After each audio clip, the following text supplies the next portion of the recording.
masukannya atau pengalamannya tadi saat bermain belajar bersama anak-anak. Silakan bisa diceritakan.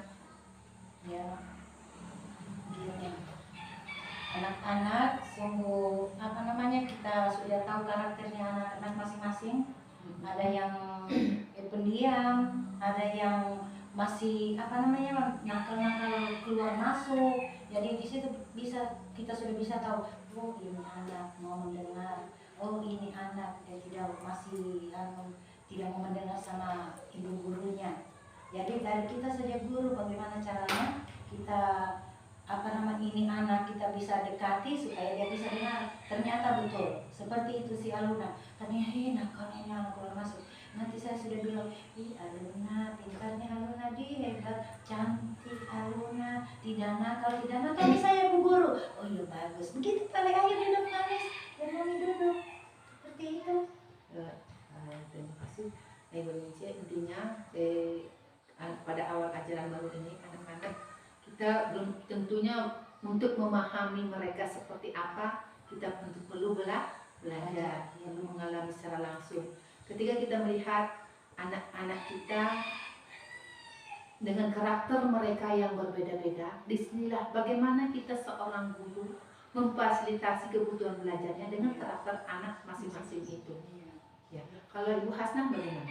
Ya, saya juga tadi sempat kayak ada kaget tuh karena selama ini kan memang saya tahu itu yang si kembar itu Nadifa dengan Nadira, dia kan orangnya memang tidak mau diam. Tetapi tadi itu sementara saya bercerita sama anak-anak, tahu saya ambil buku cerita waktu pada saat mau pulang tuh tiba-tiba saya tidak lihat nih dia ada Milani di sana, ternyata dijemput sama sepupunya.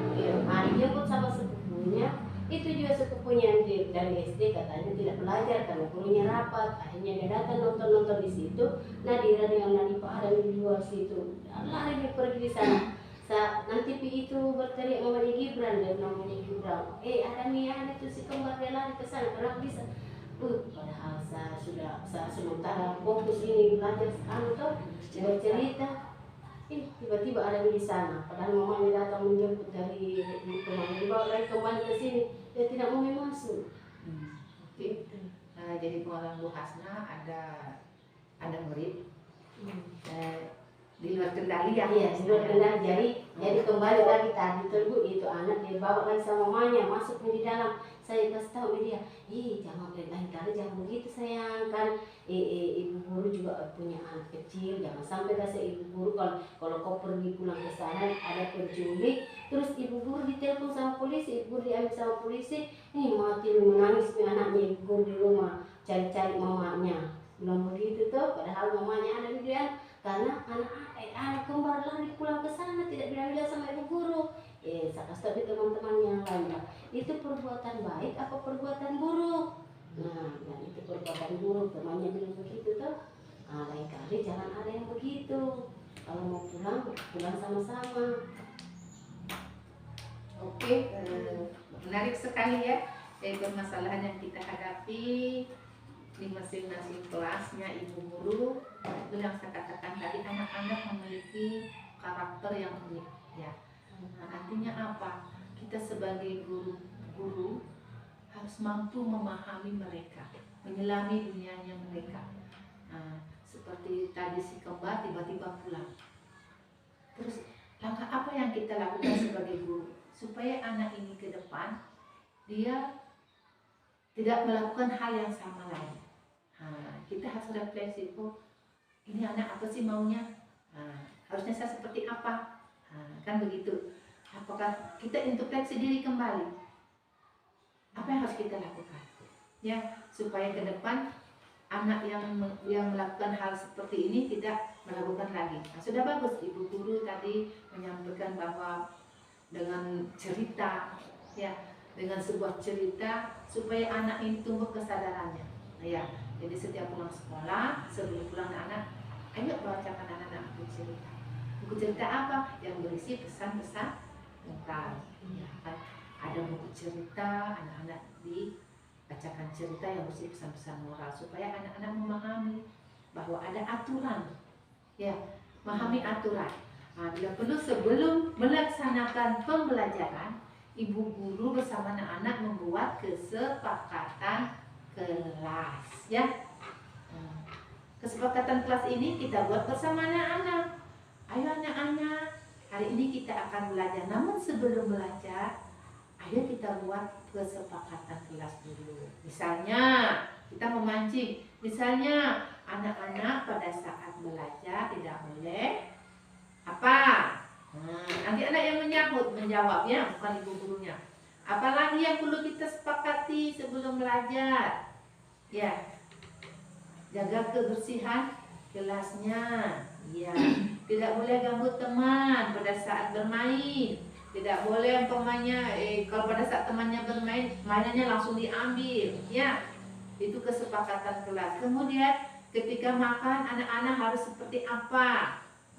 Nanti ibu guru yang memancing anak, artinya kita mengajukan pertanyaan terbuka kepada anak, ya ibu guru, ya, supaya mereka terbuka, ya, pola pikirnya, kognitifnya berkembang. Jangan kita memberikan pertanyaan tertutup. Nah, anak-anak hari ini kita akan pokoknya bu guru semua, jadi dia tidak berkembang. Nah, anak-anak hari ini kita akan lakukan apa? Ini senangnya apa? Seperti tadi ibu guru menyiapkan berbagai macam gambar di kelas-kelasnya. Saya keliling tadi, satu hari ini saya keliling bersama anak-anak, bersama ibu guru di masing-masing kelas. Luar biasa, ya, anak-anak semangatnya sangat tinggi. Kemudian mereka bermain dengan bahagia. Inilah yang harus kita laksanakan. Jadi buat dulu kesepakatan kelas intinya. Nah, ketika belum waktunya pulang, tidak boleh pulang. Ya, jadi anak-anak sudah tahu aturan. Ya, ketika cuci tangan harus antri, tidak boleh berebut. Ya, jadi buatlah kesepakatan kelas bersama anak sebelum kita memulai kegiatan belajar. Ya, Bu Guru. Nah, kalau sekarang Ibu Guru Puspa, bagaimana tadi perasaannya setelah mengajar? Iya, perasaan tadi di kelas luar biasa Bu. Tadi ada seorang anak yang namanya Opa. Sebenarnya itu anak udah bisa mewarnai. Iya. Tapi di samping itu ada orang tuanya yang memang saya sudah menyampaikan, Bu, kalau bisa tolong, kan sekarang ini sudah di dalam kelas ada ibu gurunya yang memantau anaknya sementara mewarnai. Tapi anaknya tetap tidak mau, harus ditungguin sama ibunya. Saya bilang sama anaknya, nah Pak, di sini kan ada ibu guru, saya bilang begitu. Ada ibu guru yang menemani. Kalau ibu ada di luar, kalau bisa ibunya pulang. Nanti tiba saatnya pulang dijemput. Tapi anaknya tetap tidak mau, maunya ditungguin. Akhirnya malas, jadi mamanya yang mewarnai gambar itu. Tapi sempat saya, Bu, kalau bisa biarkanlah anaknya ibu yang mewarnai, jangan sampai nanti ibunya yang pintar, anaknya tidak bisa mewarnai. Nah, tapi saya selalu mengintip, tapi ya Bu, dalam gitu orang tuanya. Tapi tidak lama saya berpaling lagi, saya mengintip, ibunya lagi ambil warna sampai selesai. Saya tegur lagi, Bu, maaf ya Bu ya, saya bilang gitu. Kasihlah anaknya yang mewarnai, nanti anaknya supaya bisa mandiri. Kalau bisa, ibu tinggal di luar dulu, menunggu. Bisa ibu mengintip dari kaca, saya bilang gitu. Tapi ibunya tetap Bu, tidak mau keluar dari ruangan. Jadi saya kayak gimana ya menemani itu anak, jadi anak itu tidak fokus ke ibu gurunya, jadi fokus ke orang tuanya. Jadi intinya saya belum bisa mendapatkan anak ini biar lepas dari orang tuanya untuk sementara pembelajaran dalam kelas itu, Bu. Ya, terima kasih Bu Puspa, pengalaman yang sangat menarik. Lagi-lagi di sini ada orang tua yang selalu terlibat ya di dalam kelas. Untuk hari ini biar kita kita maklumi dulu ya, karena mungkin anaknya belum berani atau bagaimana. Intinya anak ini belum punya rasa percaya diri. Padahal kemarin pada saat parenting orang tua sudah bawakan materi tentang bagaimana menumbuhkan rasa percaya diri pada diri anak.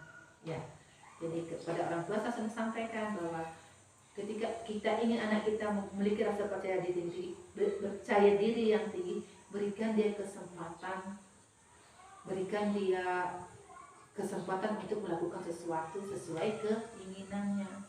Karena apa? Ketika kita selalu intimidasi, selalu kita menguntit anak kita, akhirnya anak kita tidak akan percaya diri. Sama hal yang tadi yang dialami Ibu Guru Puspa. Dan saya juga sempat tadi ke kelas melihat saat itu. Nah, saya sudah sampaikan juga sama dengan Ibu Puspa, Ibu biarkan anaknya supaya anaknya belajar apa namanya. Ini bukan mewarnai, bukan harus bagus, harus rapi, tidak seperti itu. Intinya kegiatan pembelajaran hari ini kita merangsang motorik halus anak, ya Bu Guru ya. Tidak, anak-anak tidak boleh tuntut harus bagus, harus rapi, jangan seperti itu. Jadi anak-anak dituntut apa? Supaya melatih kemampuan motorik halusnya, memegang, menggenggam, meremas, ya, untuk merangsang apa? Ketika dia ke depan sudah siap untuk memegang pensil, dia tidak kapok lagi. Ya, itu sebenarnya pembelajaran yang kita dapatkan hari ini, ya, bagaimana merangsang motorik halus anak ketika anak mewarnai. Dan di situ saya lihat bukan hanya satu macam gambar yang diwarnai anak secara keseluruhan. Artinya apa? Ibu guru sudah mampu memfasilitasi kebutuhan belajar anak. Kenapa saya katakan seperti itu?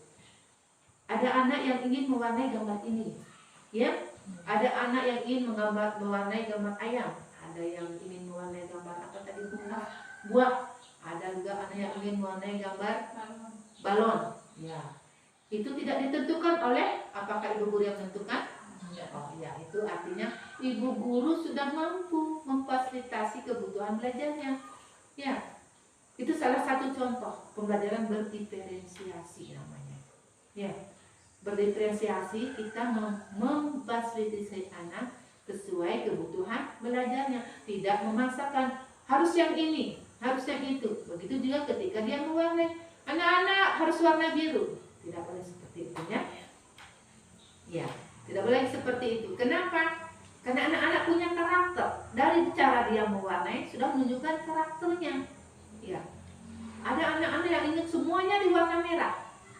Nah, di sini kita bisa melihat, oh ini anak ternyata dia suka warna merah. Oh ini anak, kemungkinan kita bisa menebak, oh ini anak pasti berani.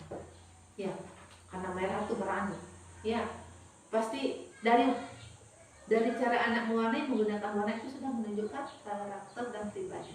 Iya.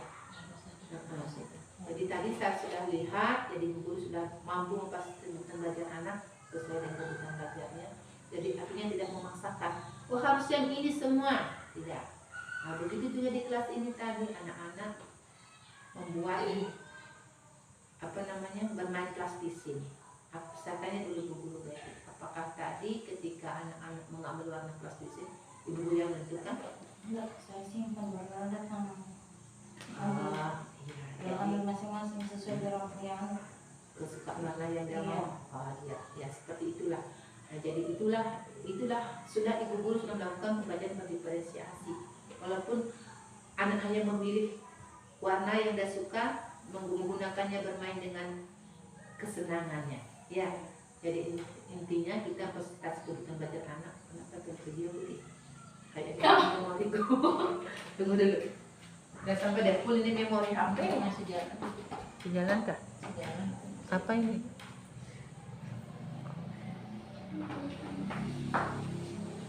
Jalan kan? Berarti aja HP ini. Nah, terima kasih ibu-ibu guru semua sudah menyampaikan